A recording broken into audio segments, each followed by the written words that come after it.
एक आलवार थे जिनका नाम था तिरुमंगई। एको येत एको नाही पाहिजे, व्हॉल्यूम जसा आहे तसा असू दे।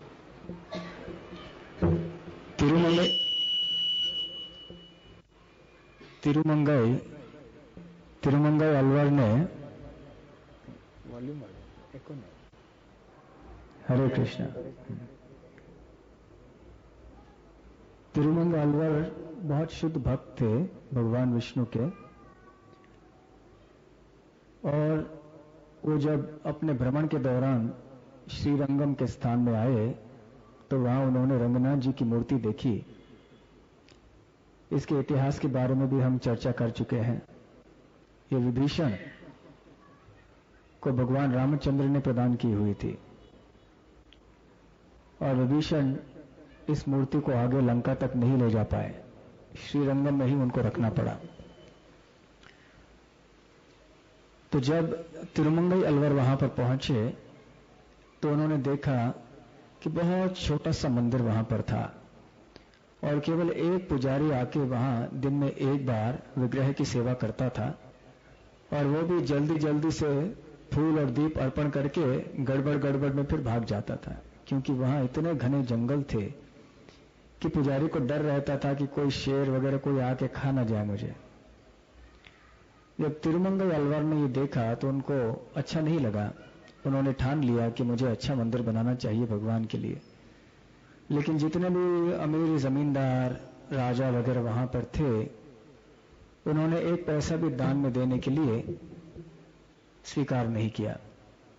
तो फिर तिरुमंगई ने सोचा कि और कोई तरकीब निकालनी चाहिए।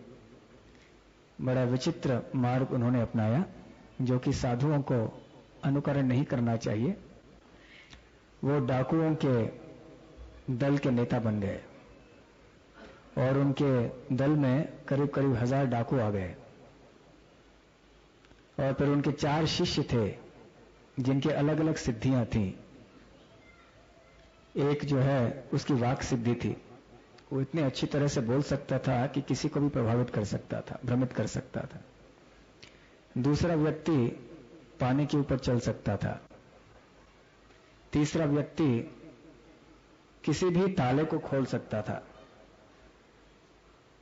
और एक था जो किसी के छाया के ऊपर कदम पैर रख के उसको उसी स्थान में स्थित कर सकता था ताकि वो व्यक्ति हिले नहीं वहां से। ऐसे अद्भुत सिद्धि वाले उनके शिष्य थे। तो इनकी सहायता से बहुत लूटा उन्होंने। और फिर उसके बाद में जो राजा वगैरह थे, जब मंदिर बांधना शुरू हो गया, खुद वो सोचने लगे कि ये महान भक्त हैं। और जो भक्त नहीं थे खुद, वो सोचने लगे कि अगर हम अपनी ओर से धन नहीं देंगे तो वैसे भी छीन लेंगे, तो चलो अपने आप से देना अच्छा है। इस तरह से धीरे धीरे धीरे रंगनाथ मंदिर बनता गया। विस्तार में इस कथा की चर्चा हम पिछली बार कर रहे थे। 60 साल लगे पूरे इस मंदिर को बांधने के लिए। तब तक तिरुमंगई काफी वृद्ध हो गए थे, और अंततः जब मंदिर का निर्माण हो गया, फिर कई सालों तक वहां पर तिरुमंगई अपने शिष्यों के साथ और अन्य भक्तों के साथ में रहे। ये डाकू बीच में बहुत तंग करने लगे कि हमें पैसा चाहिए। इतने साल रुके थे वो धन के लिए, क्योंकि तिरुमंगई ने कहा था कि जब मंदिर बांधेंगे आपको बहुत सारा धन देंगे। लेकिन मंदिर का निर्माण हो चुका, लेकिन डाकुओं को अभी तक पैसा नहीं मिला था। तो डाकू षड्यंत्र रचा रहे थे कि तिरुमंगई की हत्या करनी चाहिए। फिर उनके उस शिष्य ने, जो कि पानी पर चल सकता था, उनको नौके में ले जाकर डुबा दिया नदी के बीच में, और वो पानी के ऊपर चलते हुए आ गया। तो ये सब चीजें हमें नहीं करना चाहिए। तो खैर ये इतिहास है श्री रंगनाथ मंदिर का, श्रीरंगम में। तो ऐसे वहां अर्चा विग्रह की सेवा और अच्छी तरह से बढ़ती गई।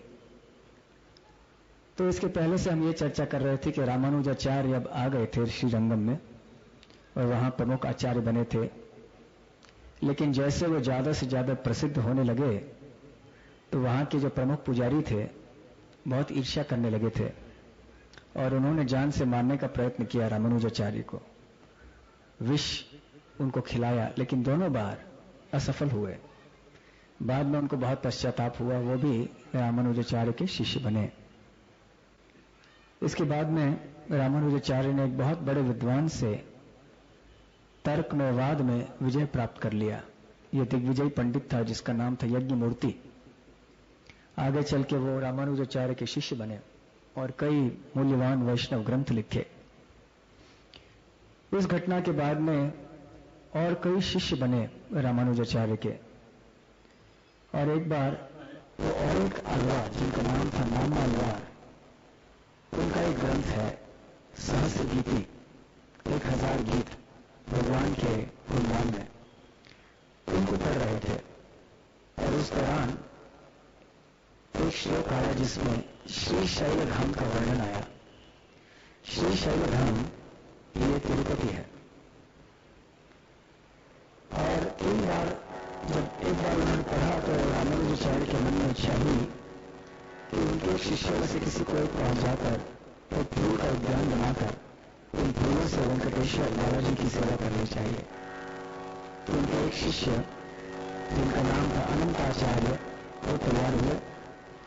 रामानुजाचार्य बड़े प्रसन्न हुए और उनको पूरा आशीर्वाद दिया। इस तरह से सहस्र गीति पूरे 3 बार शुरू से अंत तक रामानुजाचार्य ने अपने शिष्यों के साथ में पढ़ा। जब तीसरी बार उन्होंने ये पढ़ लिया और सिखा दिया तो उनके मन में केवल इच्छा हुई स्वयं श्री शैलधाम में जाने के लिए, वेंकटेश्वर का दर्शन करने के लिए। तो फिर वो अपने शिष्यों के संग वहां से निकल पड़े।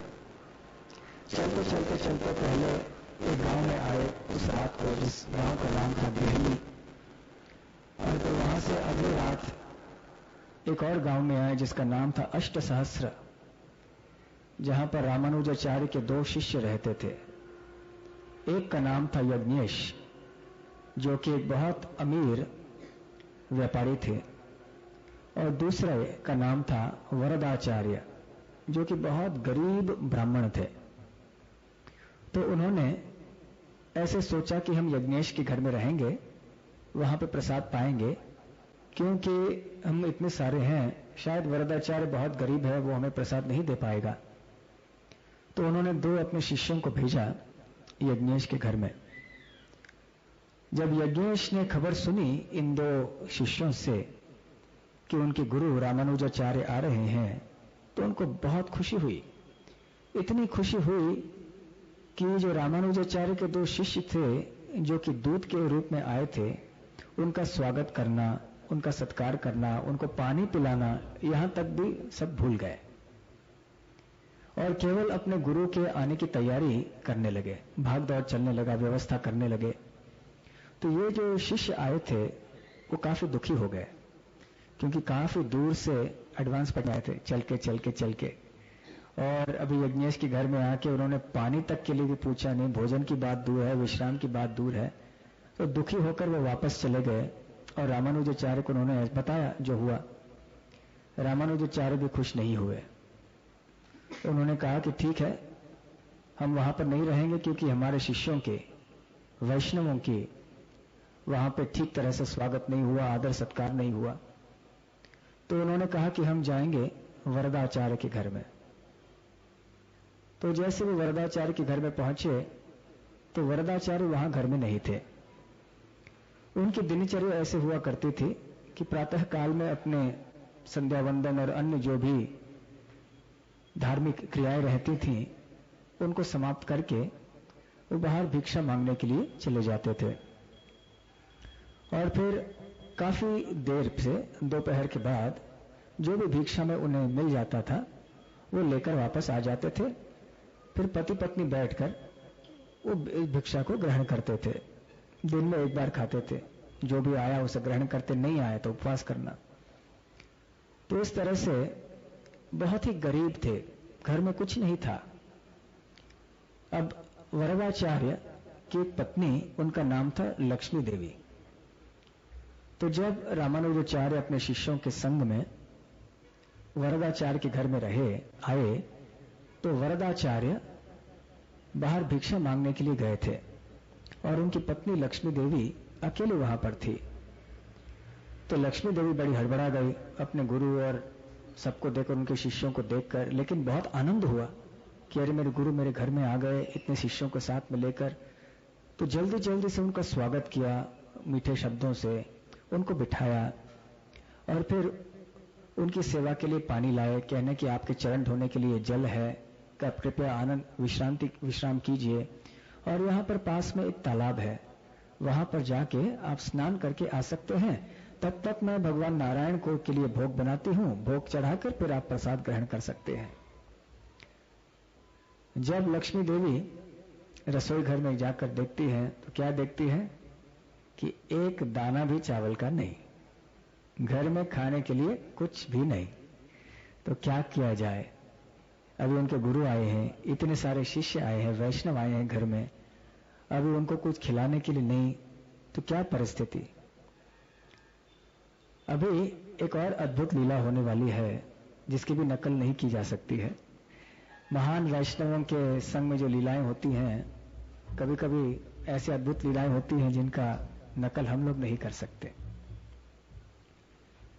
तो लक्ष्मी देवी ये बहुत सुंदर स्त्री थी, महिला थी, और जैसे अक्सर होता है कि जहां भी सुंदर महिला होती है तो अगर कोई अच्छे स्वभाव का पुरुष नहीं है उसका नजर लग जाता है उनके ऊपर। तो एक अमीर व्यापारी उस गांव में रहता था अष्टसहस्त्र में, जिसकी बुरी नजर थी लक्ष्मी देवी के ऊपर, और कई बार उन्होंने महिला दूतों के माध्यम से लक्ष्मी देवी के सामने गलत प्रस्ताव रखे थे और कहा था कि तुम बहुत गरीब हो, मैं तुम्हारे घर में सब कुछ देने के लिए तैयार हूं, लेकिन तुम्हें मुझे साथ आना होगा। लेकिन लक्ष्मी देवी जो है वो एक आदर्श पतिव्रता स्त्री थी, तो कभी भी उनका प्रस्ताव स्वीकार नहीं करती थी। लेकिन इस बार जब लक्ष्मी देवी यहां पर आ गई अपने रसोई घर में, उसने देखा कि क्या कर सकते हैं, अभी मेरे गुरु आए, वैष्णव आए और उनका स्वागत करने के लिए कुछ भी नहीं मेरे घर में, तो क्या कर सकते हैं। फिर मन में विचार किया कि एक ही उपाय है, उस व्यापारी के घर में ही जाना चाहिए। तो वो व्यापारी के घर में गई, वो दुकान में बैठा था। फिर लक्ष्मी देवी ने उससे कहा कि आज मैं आपका प्रस्ताव स्वीकार कर रही हूं, मेरे घर में कई मेहमान आए हैं, मेरे गुरु आए हैं, साथ में वैष्णव आए हैं, मैं उनका स्वागत करना चाहती हूं। तो जो भी अच्छी तरह से उपयुक्त ढंग से उनका स्वागत करने के लिए जो भी सामग्री की आवश्यकता है वो आप मेरे घर में भिजवा दीजिए, और आज शाम को जबकि ये सब चले जाएंगे मैं आपके पास आऊंगी। तो व्यापारी बड़ा खुश हो गया। उसने तो अब तक आशा छोड़ दी थी, क्योंकि कितने बार प्रस्ताव रखने के बाद भी लक्ष्मी देवी ने ठुकरा दिया था प्रस्ताव, और आज अचानक व्यापारी को लगा कि मेरा भाग्य खुल गया। तो उसने सारे स्वादिष्ट से स्वादिष्ट, मूल्यवान से मूल्यवान वस्तुएं सारे भेज दी अपने नौकरों के द्वारा, और लक्ष्मी देवी ने बड़ा सुंदर दावत तैयार किया। फिर भगवान नारायण को भोग चढ़ाया, और तब तक स्नान वगैरह करके रामानुजाचार्य अपने शिष्यों के साथ में वापस आ गए थे। और फिर लक्ष्मी देवी ने बड़े आदर से, प्रेम से सारे वैष्णवों को प्रसाद खिलाया। रामानुजाचार्य उन्होंने वैष्णव इस प्रसाद को देखकर आश्चर्यचकित हो गए कि इतना गरीब घर और इतना ऐसे शानदार दावत प्रसाद। तो बड़े प्रसन्नता से उन्होंने प्रसाद ग्रहण किया, और जिस भाव से, जिस आदर से लक्ष्मी देवी ने सबको प्रसाद बांटा, उससे और प्रसन्न हुए। तो रामानुजाचार्य ने उनको हार्दिक आशीर्वाद दिया और वहां से चले गए, और अपने निवास स्थान में, जहां रात को उनको निवास करना था उस गांव में, वहां पर चले गए। तो उधर वरदाचार्य अपनी भिक्षा मांगकर लौट के चले आए, और जब घर में आए तो उनकी पत्नी ने सब कुछ बता दिया कि ऐसे ऐसे हमने दावत उनको खिलाया। और तो उनको बड़ा आश्चर्य हुआ। उनको तो अच्छी तरह से मालूम था कि उनके घर में कुछ नहीं है, कितने गरीब हैं। तो उन्होंने पूछा कि ये तो बहुत अच्छी बात है कि तुमने हमारे गुरु महाराज को और हमारे गुरु भाइयों को इतने अच्छे ढंग से खिलाया, लेकिन ये सब आया कहां से? तो फिर लक्ष्मी देवी ने सब कुछ बता दिया कि मैं इस व्यापारी के पास गई थी क्योंकि ये काफी समय से मेरे पीछे लग रहा है, तो आज मैंने सोचा कि मेरे लिए कोई उपाय नहीं, तो मुझे वहां पर जाना पड़ा। लक्ष्मी देवी ने घबरा घबरा कर ये बताया। कौन पत्नी है जो सामने से बोल सकती है अपने पति को ऐसे? तो काफी घबरा कर बोल रही थी। लेकिन आश्चर्य हुआ उनको ये देखकर कि वरदाचार्य बड़े खुश हो गए और कहने लगे कि मेरा जीवन धन्य है, मेरा जीवन धन्य है। वैसे एकमात्र पुरुष इस सृष्टि में है नारायण, और बाकी सब प्रकृति है जो भोग्य वस्तु है। भोक्ता केवल नारायण है, और नारायण के ही प्रतिनिधि हैं श्री गुरु। इसलिए तुम्हें श्री गुरु के लिए ऐसे किया, इसलिए मैं मानता हूं कि तुम सबसे बड़ी धर्मपरायण पतिव्रता स्त्री हो। फिर दोनों अनंताचार्य, क्षमा कीजिए, वरदाचार्य और उनकी पत्नी लक्ष्मी देवी रामानुजी का आचार्य के पास गईं और उन्होंने सारी कहानी बता दी कि ऐसे ऐसे हुआ और आज लक्ष्मी देवी को वहां जाना पड़ेगा। तो रामानुजाचार्य ने सुनकर उनको बड़ा आश्चर्य हुआ और कहा कि कोई बात नहीं, यही जो प्रसाद है, मतलब रामानुजाचार्य का महाप्रसाद, कहा कि ये सब प्रसाद लेकर जाओ आज साथ में, अभी निकलो वहां उस व्यापारी के घर में जाओ, सबसे पहले उसे ये प्रसाद खिलाओ। तो फिर वरदाचार्य अपनी पत्नी को लेकर वहां गए व्यापारी के घर में। वरदाचार्य बाहर खड़े रहे, लक्ष्मी देवी अंदर गईं। सबसे पहले उन्होंने प्रसाद खिलाया उस व्यापारी को। महाप्रसाद वैसे भी बहुत शक्तिशाली है, और जब कोई भक्त उसे ग्रहण करता है, जैसे कि रामानुजाचार्य ऐसे शुद्ध भक्त, तो वो और भी शक्तिशाली हो जाता है, महाप्रसाद हो जाता है। तो जब ये प्रसाद, ये महाप्रसाद उस व्यापारी ने खाया, खाते खाते बहुत स्वादिष्ट लगा, अच्छा लगा, खाते खाते खाते उसका हृदय शुद्ध होने लगा। और जब उसने प्रसाद का सेवन करना समाप्त किया तो उसका हृदय पूरी तरह से परिवर्तित हो गया था। अब उसके मन में बहुत पश्चाताप की अग्नि जलने लगी और फिर क्षमा याचना करने लगा लक्ष्मी देवी के सामने। कहने लगा कि मैं कितना बड़ा पापी था, कि मेरी दशा क्या होती मैं कल्पना नहीं कर सकता था। शायद वही दशा होती जो कि उस शिकारी की थी, जो कि गलत दृष्टि से दमयंती के पास में आया था। मैं भी इतना ही पापी व्यक्ति हूं, लेकिन अभी मैं केवल आपकी ओर एक माता की दृष्टि से देख रहा हूं। बस मेरे मन में अभी और कोई दृष्टि नहीं रही है आपके प्रति। तो मुझे जो भी दंड है वो मुझे आप देना। दोनों लक्ष्मी देवी और वरदाचार्य को बड़ा आश्चर्य हुआ कि अरे ये चमत्कार। फिर उन दोनों ने उस व्यापारी को रामानुजाचार्य के पास में लाया और रामानुजाचार्य ने उनको स्पर्श किया, आशीर्वाद किया, आलिंगन किया। और उस समय वो व्यापारी बहुत पश्चाताप कर रहा था और उसने क्षमा याचना की रामानुजाचार्य से, और उसके सारे भौतिक इच्छाएं चली गई। उस समय उसने दीक्षा के लिए प्रार्थना की रामानुजाचार्य से, और रामानुजाचार्य ने उस बात को स्वीकार भी किया। उस समय उस व्यापारी ने, क्योंकि उसके मन में बहुत पश्चाताप हो रहा था, तो बहुत बड़ा रकम जो है पैसे का वो वरदराज और उसकी पत्नी को देना चाहा, क्योंकि वो बहुत गरीब थे, ताकि उनका घर चलाने के लिए। रामानुजाचार्य ने यह भी कहा उनसे, वरदाचार्य से, कि आप ले सकते हो, आप चाहिए तो, ये दे रहा है आपकी सेवा में, कम से कम आप अच्छी तरह से खा पी सकते हो रोज।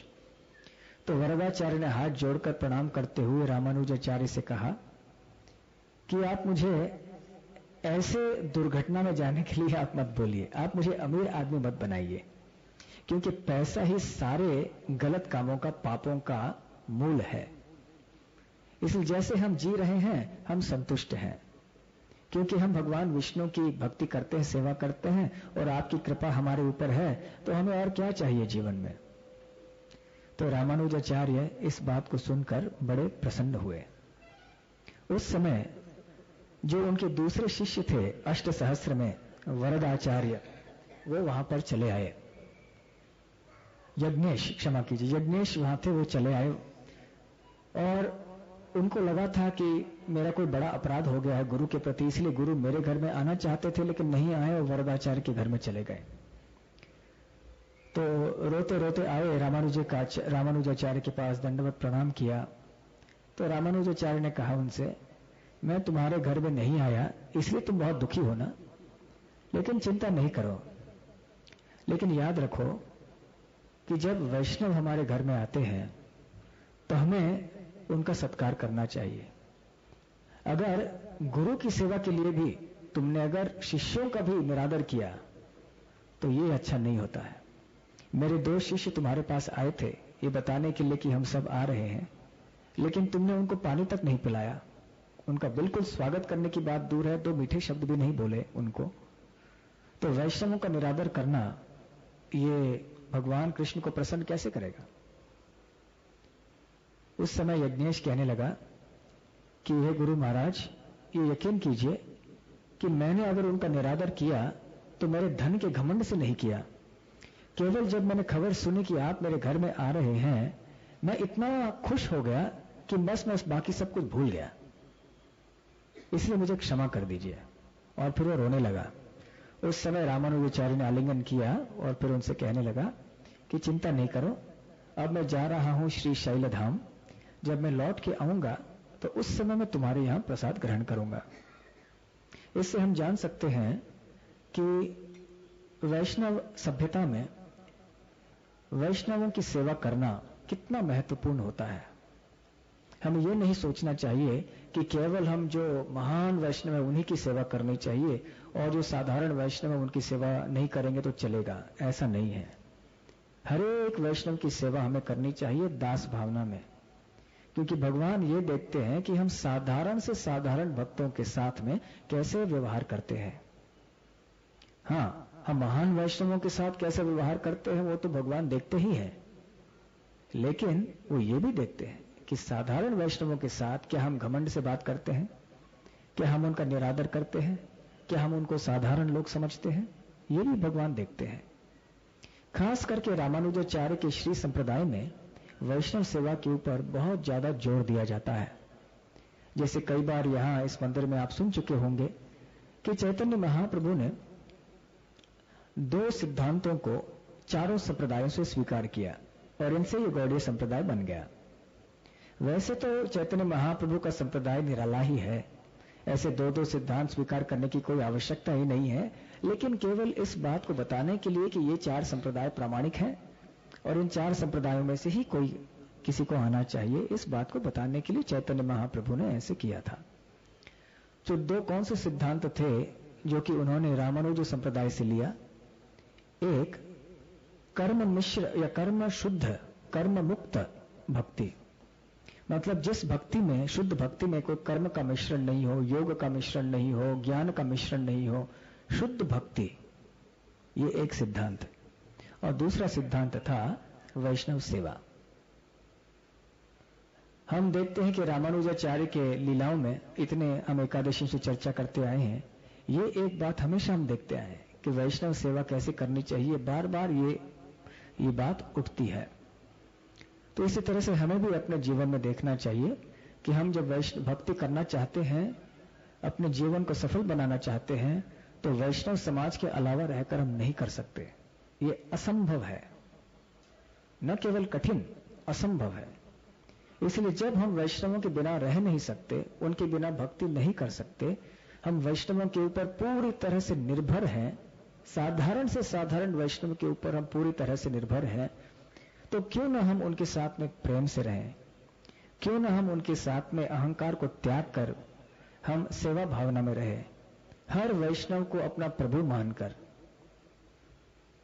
प्रभुपाद एक बार एक चुटकुला सुना रहे थे, वो अपने शिष्यों को बता रहे थे कि देखो, आप सबको एक दूसरे को प्रभु कहकर पुकारना चाहिए, क्योंकि आप दास हैं, इसलिए आपका नाम फलाना फलाना दास आया है, कृष्ण दास, जगन्नाथ दास, और दूसरे जो हैं वो आपके प्रभु हैं। तो जब आप भक्तों के साथ बर्ताव करते हैं तो आपको लगना चाहिए कि ये मेरे प्रभु हैं।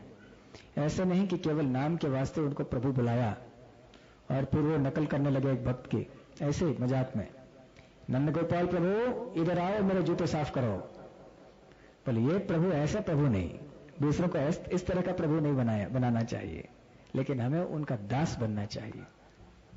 तो ये चीज वैष्णव मार्ग में, पंथ में बहुत जरूरी है क्योंकि जब तक हम वैष्णवों के सामने नम्र नहीं होते हैं, हम उनके दास नहीं होते, हम भक्ति को कभी भी नहीं प्राप्त कर पाएंगे, असंभव है।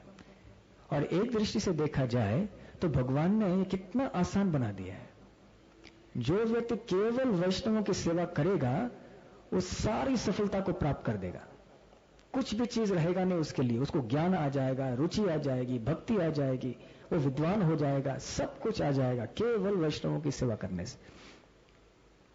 यहां तक कि उसको कृष्ण कथा में बहुत रुचि आ जाएगी। जैसे कि भागवत में बताया जाता है, शुश्रूषो श्रद्धानस्य वासुदेव कथा रुचि स्यान महत सेवया विप्रह पुण्य तीर्थ निषेवनात्, कि जो व्यक्ति ऐसे भक्तों की सेवा करते रहता है उसके अंदर वासुदेव की कथा के प्रति रुचि जागृत हो जाती है। जो बड़े ध्यान से श्रद्धा से उनकी सेवा करता है, ऐसे नहीं कि एक फॉर्मेलिटी है, बस कर्तव्य है, करना है तो कर लिया, नहीं, बड़े श्रद्धा भाव से प्रेम से हमको सेवा करना चाहिए। इस तरह से रामानुजाचार्य ने भी इस बात के ऊपर बहुत जोर दिया और आगे आने वाले लीलाओं में भी हम देखेंगे कि कैसे बार बार रामानुजाचार्य इस बात के ऊपर जोर दिया करते थे। तो खैर यज्ञेश को ऐसे उन्होंने सांत्वना दी और फिर वहां से वो आगे रवाना हुए।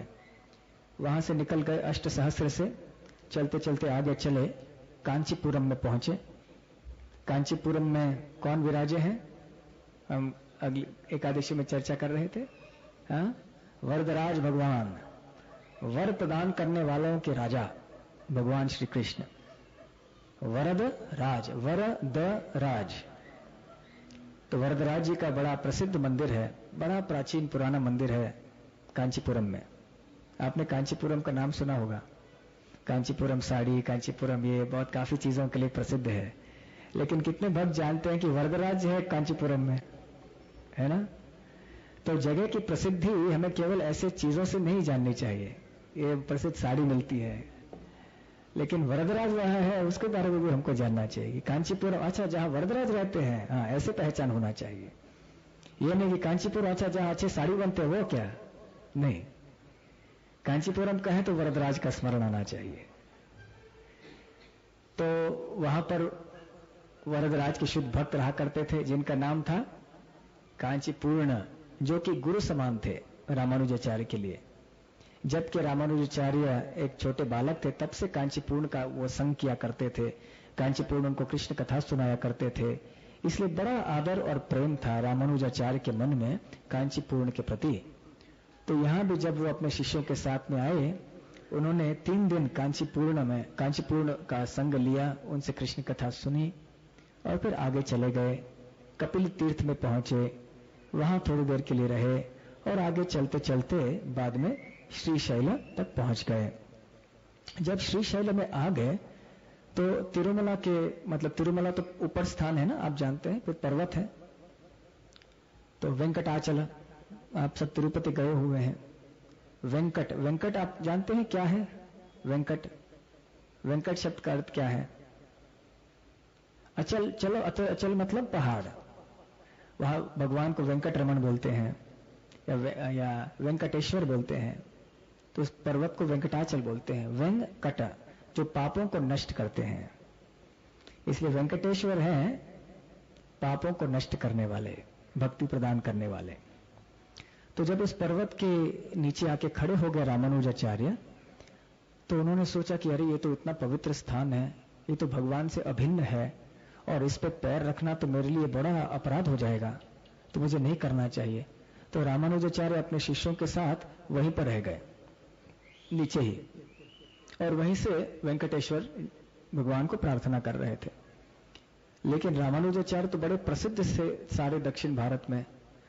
तो जब ऊपर पुजारियों को, अन्य साधुओं को, भक्तों को पता चला कि रामानुजाचार्य नीचे हैं, ऊपर नहीं आ रहे हैं, तो कई साधु और अन्य भक्त वहां पर चले आए और उनसे प्रार्थना करने लगे कि अरे यतिराज, हे रामानुजाचार्य, अगर आप इस पहाड़ के ऊपर चल के वेंकटेश्वर जी का दर्शन करने नहीं आएंगे, ये सोचकर कि यह अपराध हो जाएगा, तो फिर आपके तरह सभी लोग करेंगे, फिर कोई भक्त आगे चलेंगे नहीं ऊपर। फिर ऐसा भी समय आएगा कि वहां ऊपर जो पूजा करने वाले पुजारी वो भी नहीं जाएंगे, तो इसलिए ये ठीक नहीं होगा। और वैसे भी सच्चे तीर्थ स्थान तो आप जैसे भक्त हैं, क्योंकि आपके हृदय में भगवान निवास करते हैं सदा, और जहां भी आप जाते हैं वही तीर्थ स्थान है। ये बात युधिष्ठिर महाराज भी विदुर को बताते हैं ना श्रीमद् भागवत में, कि आप जैसे जो शुद्ध भक्त हैं, आप स्वयं तीर्थ स्थान है। हरे कृष्णा। ठीक है।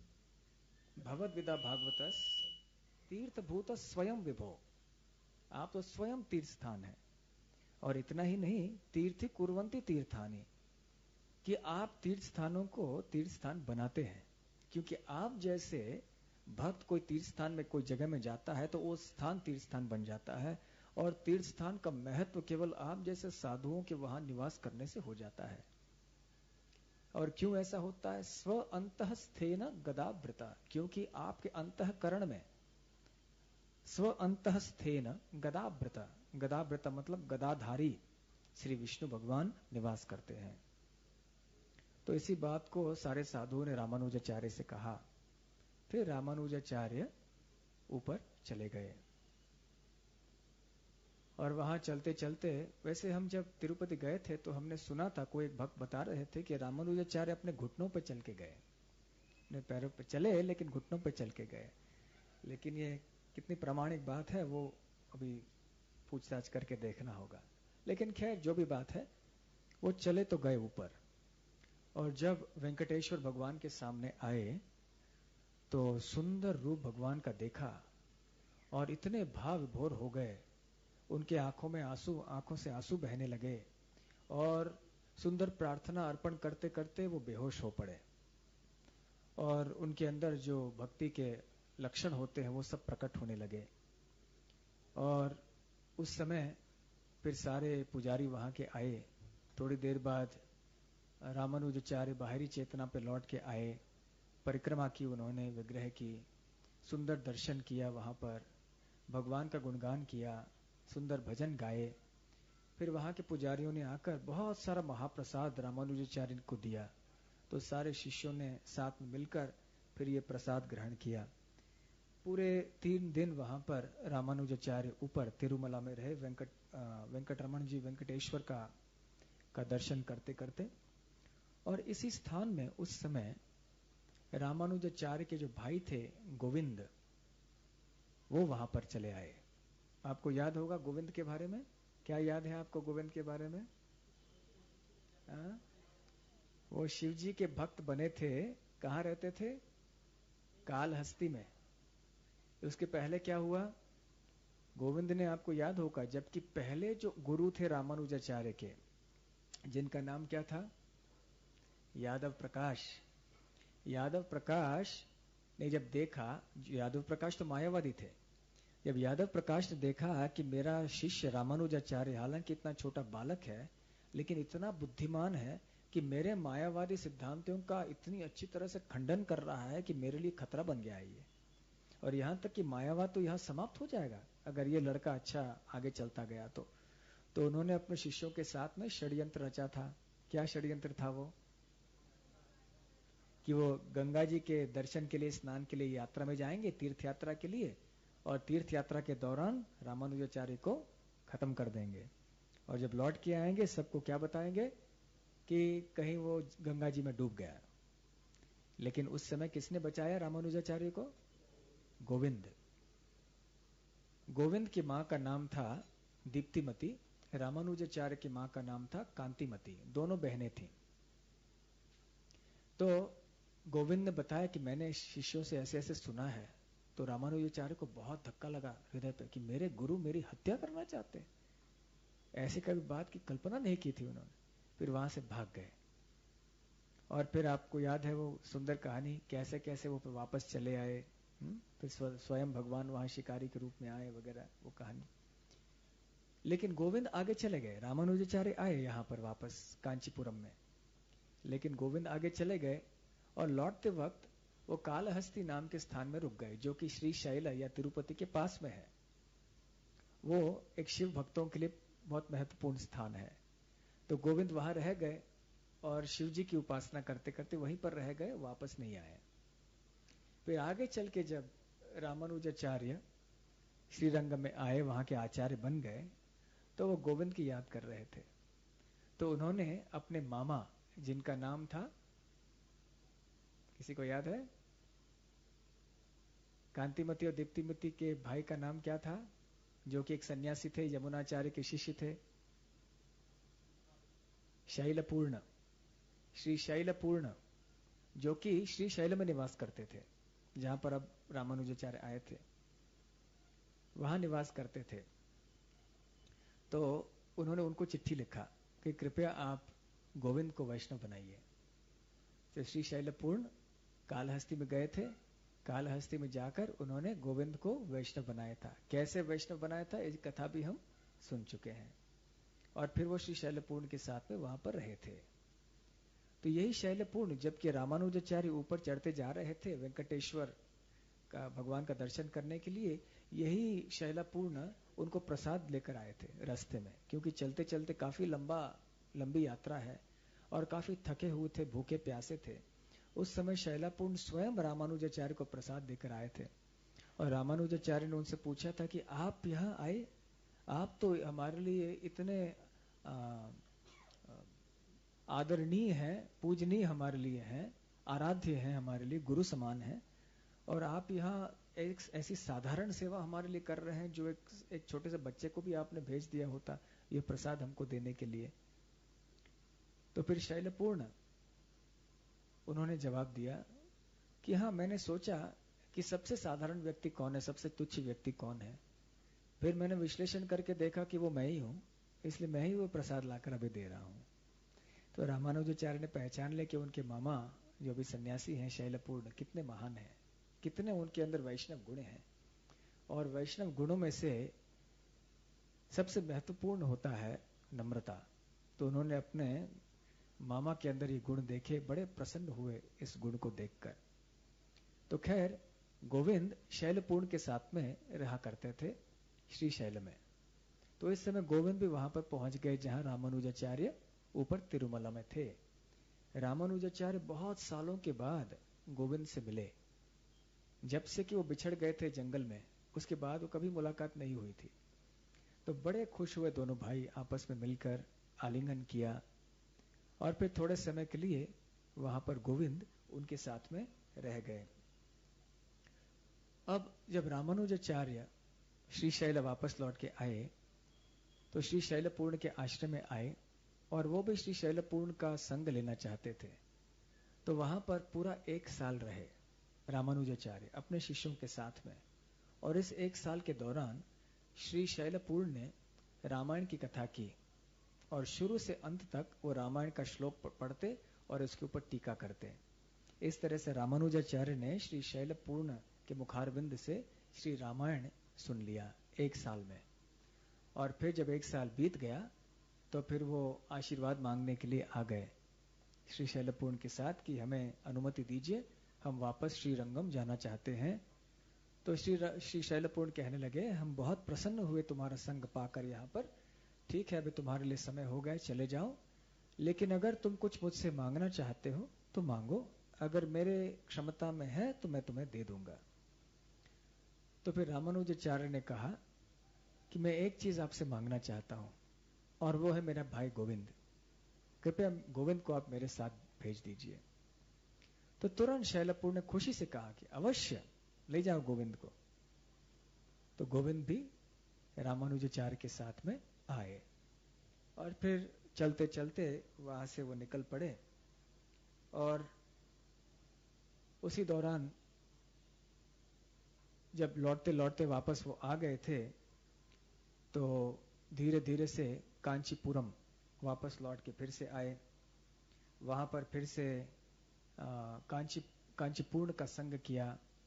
उन्होंने कांचीपूर्ण से कहा कि ये है मेरा भाई गोविंद, कृपया इसके ऊपर आप आशीर्वाद कीजिए, और अपने गुरु की सेवा करते रहे और सारे प्राणियों के ऊपर कृपा दृष्टि रखे, ये आशीर्वाद दीजिए। तो कांचीपूर्ण ने कहा कि हे रामानुज, तुम्हारे मन में जो भी इच्छा होती है वो भगवान पूर्ण करते हैं। जिस व्यक्ति के ऊपर तुम आशीर्वाद देना चाहते हो, भगवान अवश्य उसके ऊपर कृपा करेंगे।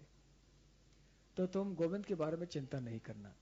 परंतु इसका चेहरा देखकर मैं ये अनुमान लगा रहा हूं कि ये अपने गुरु से दूर रहकर बहुत विरह की भावना की अनुभूति कर रहा है, बहुत दुखी है, इसलिए अपने गुरु के पास इसे वापस भेज दो, यही उसके लिए अच्छा रहेगा।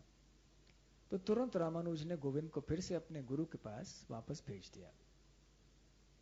अब गोविंद की गुरु निष्ठा बहुत थी, लेकिन गोविंद के कार्यकलाप भी कभी कभी लोगों को भ्रमित कराने वाले थे। जब रामानुजाचार्य 1 साल श्री शैलपूर्ण के आश्रम में रहे थे, उन्होंने 1-2 बार ऐसे कई अद्भुत घटनाएं देखी थी गोविंद के बारे में। एक बार हुआ ये कि गोविंद अपने गुरु श्री शैलपूर्ण के लिए हमेशा रात को सोने के पहले वो गुरु का बिस्तर बनाया करते थे। और फिर एक बार रामानुजाचार्य ने देखा कि वो बनाते हैं और फिर उसके ऊपर सो जाते हैं थोड़ी देर गोविंद, फिर सो के उठ के फिर चले जाते हैं, ऐसे रोज करने लगा। फिर रामानुजाचार्य कहने लगे ये तो अच्छी बात नहीं है, गुरु का बिस्तर बनाना, फिर गुरु के बिस्तर पर सो जाना, फिर चले जाना, फिर गुरु आके सो जाएंगे, अच्छी बात नहीं है। तो फिर उन्होंने जाकर श्री शैलपूर्ण से कहा कि देखो गोविंद ऐसे ऐसे कर रहा है। तो शैलपूर्ण ने बुलाया, अरे गोविंद तुम ये क्या कर रहे हो, मेरा बिस्तर बनाते हो फिर उसके ऊपर सो जाते हो, क्या तुम्हें नहीं मालूम कि गुरु के बिस्तर के ऊपर सोने से क्या होता है? तो गोविंद ने बड़े आराम से जवाब दिया, हाँ मुझे मालूम है कि मुझे नरक जाना पड़ेगा। तो नरक जाने से डरते नहीं हो, तो तुम मालूम है तो फिर क्यों करते हो? फिर वो कहने लगा कि देखिए गुरु महाराज, ऐसे बात है कि जब मैं बिस्तर बनाता हूं तो मैं देखना चाहता हूं कि आपके लिए ये सुविधाजनक होगा, अच्छा होगा कि नहीं, कहीं कुछ बीच में कुछ ऐसे आ गया जिससे आपको चुभेगा आपकी पीठ में, इसलिए मैं खुद वहां लेट जाता हूं, देखता हूं कि ठीक ठाक है, सुविधाजनक है कि नहीं, और फिर मैं उठ जाता हूं।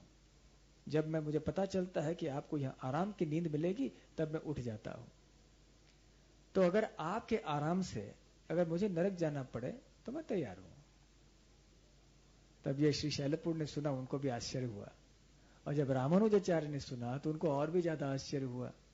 फिर उन्होंने आलिंगन किया गोविंद से, कहा कि मुझे क्षमा करना, मैंने बहुत गलत समझा तुम्हारे बारे में, तुम्हारी गुरु निष्ठा कितनी है मैं तुमको पहचान नहीं पाया था। जैसे ऐसे कई घटनाएं होती हैं, जैसे चैतन्य महाप्रभु के साथ में भी हुआ था, और चैतन्य महाप्रभु के सेवक का नाम भी गोविंद ही था। हाँ देखिए भगवान का इंतजाम।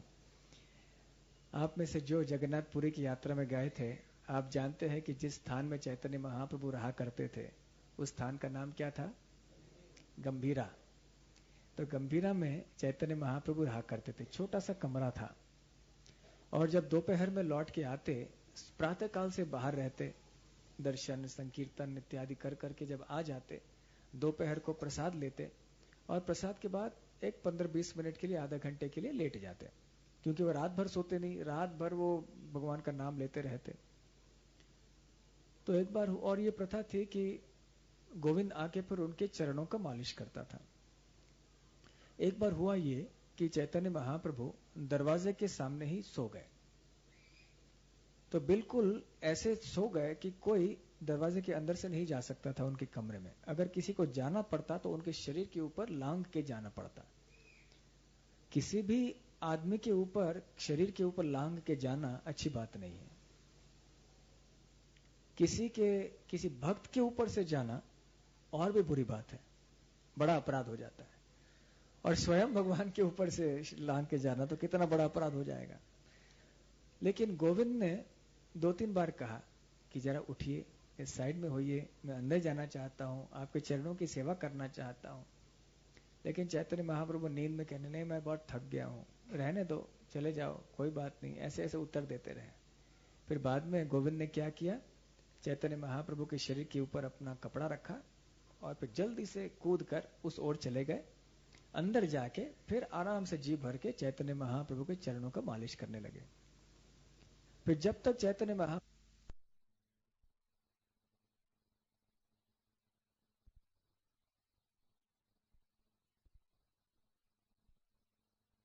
हाँ, तो तुम मेरे शरीर के ऊपर से नहीं जाना चाहते थे, यही काम है क्या? तो गोविंद ने कुछ जवाब नहीं दिया, सर नीचे किया। चैतन्य महाप्रभु समझ गए कि यही कारण था। फिर चैतन्य महाप्रभु कहने लगे कि देखो, तुम जब अंदर आए तो मेरे शरीर के ऊपर से लांग के चले गए, तो वापस बाहर जाते समय क्यों नहीं किया तुमने? उसमें क्या तकलीफ है? एक बार अंदर आते टाइम किया तो बाहर जाते टाइम भी करना चाहिए था। तो फिर गोविंद ने जवाब दिया कि प्रभु, कि जब मैं अंदर आ रहा था तो मैंने ये अपराध किया, आपके शरीर के ऊपर से मैं लांग के चला गया, लेकिन वो आपकी सेवा के लिए था। लेकिन इस बार अगर आपके शरीर के ऊपर लांग के मुझे जाना पड़ता तो वो मैं मेरी सेवा के लिए, मेरी इंद्रिय तृप्ति के लिए था, मुझे प्रसाद सेवन करने के लिए। इसलिए मैंने सोचा ये अपराध मैं मेरे इंद्रिय तृप्ति के लिए नहीं कर सकता। अगर आपके सेवा के लिए, आपके सुविधा के लिए, आराम के लिए अगर मुझे नरक जाना पड़े उसके लिए मैं तैयार था, लेकिन मेरी इंद्रिय तृप्ति के लिए मैं ऐसे अपराध क्यों करूं? तो फिर चैतन्य महाप्रभु बहुत प्रसन्न हो गए। तो इसी तरह की भावना ये गोविंद की भी थी। और एक बार जब रामानुजाचार्य ने गोविंद के साथ एक ऐसा अद्भुत दृश्य देखा कि गोविंद ने आश्रम के पटांगण में एक बार एक सांप को बाएं हाथ से उसका गला पकड़ लिया था और अपने दाहिनी उंगली सांप के गले में मुंह खोलकर अंदर गले में घुसा रहे थे। और ऐसे लग रहा था कि सांप को इतना दर्द हो रहा है कि प्राय वो मरने जा रहा है। आपने देखा होगा छोटे बच्चे कभी कभी छोटे छोटे पशुओं को कष्ट देना पसंद करते हैं, कुछ पकड़ते हैं, किसी कुछ कष्ट देते हैं। तो फिर रामानुजाचार्य ने देखा, फिर गोविंद के पास आए, बोलने लगे कि अरे गोविंद, तुम ऐसा क्यों करते हो? पागल हो गए हो क्या? क्या तुम नहीं जानते अभी तक तुम्हारा केवल भाग्य है कि ये सांप ने काटा नहीं, तुम्हें कुछ नहीं हुआ? ऐसा क्रूर कार्य क्यों करते हो जिससे कि तुम्हें भी खतरा है और उसके लिए भी एक निष्पाप प्राणी के ऊपर तुम ऐसे क्रूर कार्य करते हो, उसको कष्ट देते हो, ऐसा क्यों करते हो?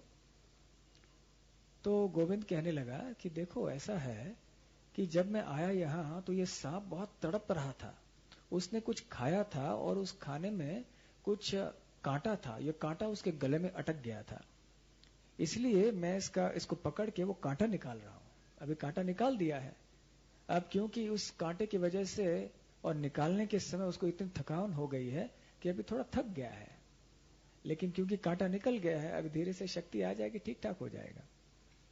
फिर रामानुजाचार्य ने सुना, कहा कि अरे, फिर से क्षमा याचना की गोविंद से। तो इस तरह से गोविंद के अद्भुत कार्य थे वहां पर। तो ये गोविंद अब गुरु के बिना रह नहीं सकते थे क्योंकि इतना लगाव था गुरु के प्रति। तो कांचीपूर्ण के कहने पर फिर रामानुजाचार्य ने उनको वापस भेज दिया। लेकिन जब वापस वो श्री शैल चले आए तो श्री शैलपूर्ण ने उनकी ओर देखा भी नहीं और वहां उनको पूछा, वो आए वहां पर आश्रम में, घर में आए। जब औरों ने पूछा कि ठीक है आप बात नहीं कर रहे हैं गोविंद से, उनकी ओर देख भी नहीं रहे हैं, कम से कम भोजन प्रसाद तो उनको खिला सकते हैं, उसको भूखा नहीं रखे। फिर श्री शैलपूर्ण ने उत्तर दिया कि एक बार नहीं, मेरा कर्तव्य एक बिके हुए घोड़े को खिलाना नहीं है। जब उसका नया मालिक हो गया है घोड़े का, तो अभी उस घोड़े को खिलाना मेरा कर्तव्य कैसे होता है? तो बाहर उस समय गोविंद सुन रहे थे इस बात को, तो अपने गुरु की इच्छा जान ली कि मेरे गुरु चाहते हैं कि मैं रामानुजाचार्य के पास ही रहूं, और गुरु ने कहा है कि वो मेरे मालिक हैं, कि उन्होंने कहा कि घोड़े को एक नए मालिक को बेच दिया, मतलब रामानुज मेरे मालिक हो गए। तो इसका मतलब है कि शिष्य गुरु का घोड़ा हो जाता है। घोड़ा क्या करता है? भागता है, मतलब सेवा करता है गुरु की। तो इस तरह से वो वापस वहां से चले गए और सीधे आए रामानुज के पास और कहने लगे कि मैं आपका सेवक हूं, आप मेरे प्रभु हैं, बस मुझे ये आदेश मिला है और मैं आपके सानिध्य में रहना चाहता हूं। तो इस तरह से गोविंद फिर से अभी रामानुज की सेवा करने के लिए तैयार हो गए और लौटते लौटते फिर से वो अष्टसहस्र में आ गए। इस बार उस अमीर व्यापारी यज्ञेश, जो कि रामानुजाचार्य के शिष्य थे, उनके घर में रहे। उनको इस बार उन्होंने संतुष्ट किया और धीरे धीरे से फिर आगे चले, वापस श्रीरंगम में पहुंच गए, जहां की सभी लोगों ने उनका बहुत स्वागत किया। तो गोविंद ने अपने प्रभु रामानुजाचार्य की सेवा करना आरंभ किया। लेकिन गोविंद के गुण ये थे कि जो भी वो कार्य करते थे इतने प्रामाणिक ढंग से करते थे, इतने अच्छे ढंग से करते थे, अपना हृदय लगाकर करते थे। अब उन्होंने जब रामानुजाचार्य की सेवा स्वीकार की अपने गुरु के आदेशानुसार, तो वो भी इतने अच्छे ढंग से करने लगे, हर छोटी छोटी चीज का ख्याल रखते थे। एक आदर्श सेवक। इसका मतलब है कि हमें एक प्रेरणा है। हम सब सेवक हैं। भक्त मतलब दास, दास मतलब सेवक। सेवा करनी है तो कैसे करनी है, ये हम गोविंद के उदाहरण से भी देख सकते हैं। छोटी सेवा हो, बड़ी सेवा हो, मध्यम वर्ग की सेवा हो, कोई बात नहीं, जो भी सेवा हमको दी जाती है इतने हृदय से हमको करना चाहिए कि मानो हमारा जीवन इसके ऊपर निर्भर होता है। अगर हम मंदिर साफ कर रहे हैं तो ऐसे स्वच्छ करना चाहिए मंदिर को कि कण कण का ख्याल रखना चाहिए। बस अगर हम आराम से लापरवाही से बस झाड़ू घुमाएंगे तो भगवान प्रसन्न नहीं होंगे। अगर हम सब्जी काट रहे हैं भगवान के लिए तो इतने ध्यान से सब्जी काटना चाहिए, इतने प्रेम भावना से काटना चाहिए कि ये कृष्ण को अर्पण किया जाने वाला है, ये कृष्ण के लिए भोग बनाया जा रहा है। ये आलू साधारण आलू नहीं है, ये अभी चिन्मय होने वाला है। जब हम भगवान को अर्पण करेंगे भगवान इसको स्वीकार करेंगे। यह हम आरती कर रहे हैं, भगवान को भोग दिखा रहे हैं तो बड़े भक्ति भाव से। अगर हम वैष्णवों को प्रसाद खिला रहे हैं, जो भी सेवा हम कर रहे हैं, जो भी जिम्मेदारी सेवा हम लेते हैं भगवान के लिए, छोटी हो या बड़ी, बड़े हृदय से, बड़े जिम्मेदारी से हमको करना चाहिए। हमें यह जानना चाहिए कि हमेशा भगवान हमको देख रहे हैं और हम भगवान को और वैष्णवों को हम जिम्मेदार हैं हर छोटी चीज के लिए। तो गोविंद ऐसी सेवा करते थे और उनकी सेवा देखकर बाकी शिष्य जो हैं बड़े आश्चर्यचकित हो गए। अन्य शिष्य भी सेवा करते थे लेकिन गोविंद जैसे सेवा करने वाला कोई नहीं था। इतना उत्साही और इतना ध्यान देते थे वो हर एक छोटी छोटी बात में। तो एक बार ऐसे हुआ कि अन्य शिष्य गुणगान करने लगे गोविंद का, कहने लगे कि आपके अंदर ये गुण है, वो गुण है, आप कितने महान हैं, ऐसे वैसे बहुत कुछ कहने लगे। तो फिर गोविंद ने जवाब दिया कि हाँ, आप जो कह रहे हैं वो सही है, मेरे अंदर जो गुण हैं वो प्रशंसा के योग्य है। तो अन्य शिष्यों ने सुना, आए ये क्या बोल दिया गोविंद ने। तो जाके रामानुजाचार्य को बताया। फिर रामानुजाचार्य ने बुलाया, आओ गोविंद, देखो तुम बहुत अच्छे भक्त हो, बहुत अच्छी तरह से सेवा करते हो, जिस ढंग से सेवा करते हो वैसे कोई भी नहीं करता, लेकिन फिर भी हमारी सेवा का घमंड हमको नहीं होना चाहिए, भक्त को नम्र होना चाहिए। यह भी हमारे लिए बहुत महत्वपूर्ण उपदेश है। हम जो भी सेवा करते हैं, छोटी हो या बड़ी, उसका घमंड हमको नहीं होना चाहिए। अंग्रेजी में कहावत है कि even a pauper is proud of his penny. मतलब एक भिखारी आदमी भी है, वो उसके पास एक पैसा है, उसको एक पैसे का भी उसके पास घमंड आ जाएगा कि दूसरे भिखारी के पास वो एक पैसा भी नहीं है, मेरे पास एक पैसा है। उसी तरह से हमारी सेवा, हम कोई भी चीज अच्छी तरह से कर रहे हो, किसी भी चीज में घमंड आ सकता है, ये संसार है। अगर कोई व्यक्ति झाड़ू मार रहा है उसमें भी घमंड आ सकता है, मेरे जैसा झाड़ू मारने वाला कोई नहीं, मेरे जैसा साफ करने वाला मंदिर कोई नहीं। तो हमको हमेशा नम्र रहना चाहिए सेवा में भी। तो रामानुजाचार्य ने कहा कि गोविंद ऐसा ठीक नहीं, इतना घमंड करना कि मेरे अंदर गुण अच्छे, मैं कितना अच्छा सेवा करता हूं, ये भक्त के लिए शोभा नहीं देता। तो गोविंद ने कहा कि हे प्रभु, देखिए मैं गलत मार्ग में चला गया था, केवल आपकी कृपा से मैं सही मार्ग में चला आया। आपने मेरे ऊपर असीम कृपा की, मुझे आश्रय दिया, आपकी सेवा का मौका दिया और अब मैं किसी न किसी तरह से सही मार्ग में लगा हूं। मेरे अंदर कोई योग्यता नहीं है, लेकिन फिर भी आपकी कृपा से मैं आपकी सेवा करते जा रहा हूं। तो अगर मेरे अंदर ये अच्छे गुण हैं और ये दिखाई पड़ रहे हैं और कोई इनकी प्रशंसा करता है, तो मैं इसीलिए इस प्रशंसा को स्वीकार करता हूं और इसको सत्य मानता हूं कि ये जो अच्छे गुण हैं वो वास्तव में आपके हैं और आपकी कृपा से, मतलब ये आपके गुण हैं। तो जब ये मेरे गुणों की प्रशंसा कर रहे हैं, वास्तव में आपकी प्रशंसा कर रहे हैं। इसलिए मैंने ऐसे कहा कि ये जो गुण है वो प्रशंसा के योग्य है, क्योंकि ये वास्तव में मेरे गुरु के गुण हैं। और ये भी प्रभुपाद अक्सर बताया करते थे कि जब हमें कोई नमस्कार करता है, हमको प्रणाम करता है, हमारी प्रशंसा करता है, हमारे बारे में दो अच्छी बातें बोलता है, तो मन ही मन में हमें प्रार्थना करके उसे ऊपर परंपरा में भेज देना चाहिए। उस हमें समझना चाहिए कि ये कि कोई हमें दंडवत कर रहा है, हमें कोई प्रणाम कर रहा है, हमें कोई हमारा गुणगान कर रहा है, ये हमारे लिए नहीं है। हमें शीशे एक ग्लास की तरह बनना चाहिए। एक ग्लास जो होता है, अब ये ग्लास का गुण क्या होता है? जब शीशा होता है हमारे सामने, आईना नहीं, दर्पण नहीं, एक केवल ग्लास, तो क्या होता है उससे? उसका गुण क्या होता है? आप साफ साफ दूसरी ओर देख सकते हैं, बराबर है ना? ट्रांसपेरेंट जिसको बोलते हैं। तो भक्त को ऐसा होना चाहिए, जो भी प्रशंसा, जो भी कुछ आता है, उसको हमेशा ट्रांसपेरेंट उसका हृदय रहना चाहिए। और ये जो भी प्रशंसा है ऊपर अपने गुरु को देना चाहिए, उनके गुरु को देंगे। ऐसे जाते जाते वो कृष्ण के पास जाता है, अपने लिए कुछ भी नहीं, लेकिन सब गुरु परंपरा में। तो इस तरह से गोविंद ने जो कहा कि ये जो प्रशंसा,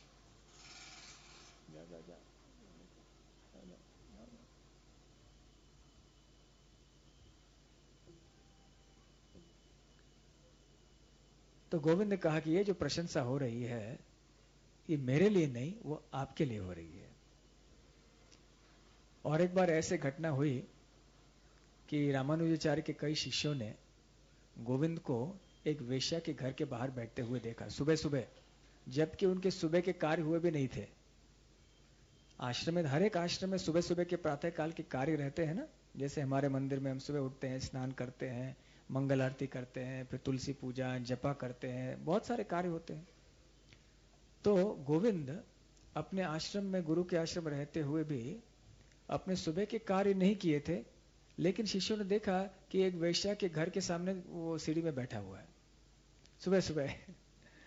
तो सबको आश्चर्य हुआ। फिर सब जाके रामानुजाचार्य के बोलने लगे कि ऐसे ऐसे कर रहा है।